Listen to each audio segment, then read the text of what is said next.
Mengantisipasi kondisi yang tidak diinginkan oleh para pemudik jelang Idul Fitri 1444 Hijriah tahun 2023 ini, pihak Dinas Perhubungan Provinsi Sumatera Selatan mempersiapkan tim gerak cepat yang akan membantu para pemudik.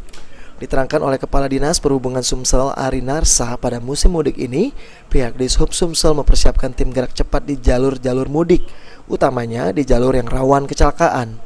Tim gerak cepat yang disiapkan sendiri bekerja sama dengan berbagai stakeholder seperti TNI, Polri, dan Dinas Kesehatan. Selain patroli, dalam tim gerak cepat yang ada juga disediakan mobil derek, kompresor, dongkrak, serta peralatan untuk tampal ban untuk membantu para pemudik sehingga ketika terjadi hal-hal yang tidak diinginkan, bantuan akan segera dilakukan dengan cepat dan tidak terjadi kepadatan di jalur mudik. Kecelakaan rawan angka kejahatan. Kita juga sudah bekerja sama dengan dengan TNI, Polri, dan stakeholder yang lain, termasuk Dinas Kesehatan.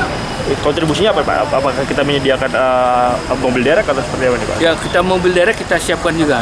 Dan kita juga di sub ini, mana mobil tadi?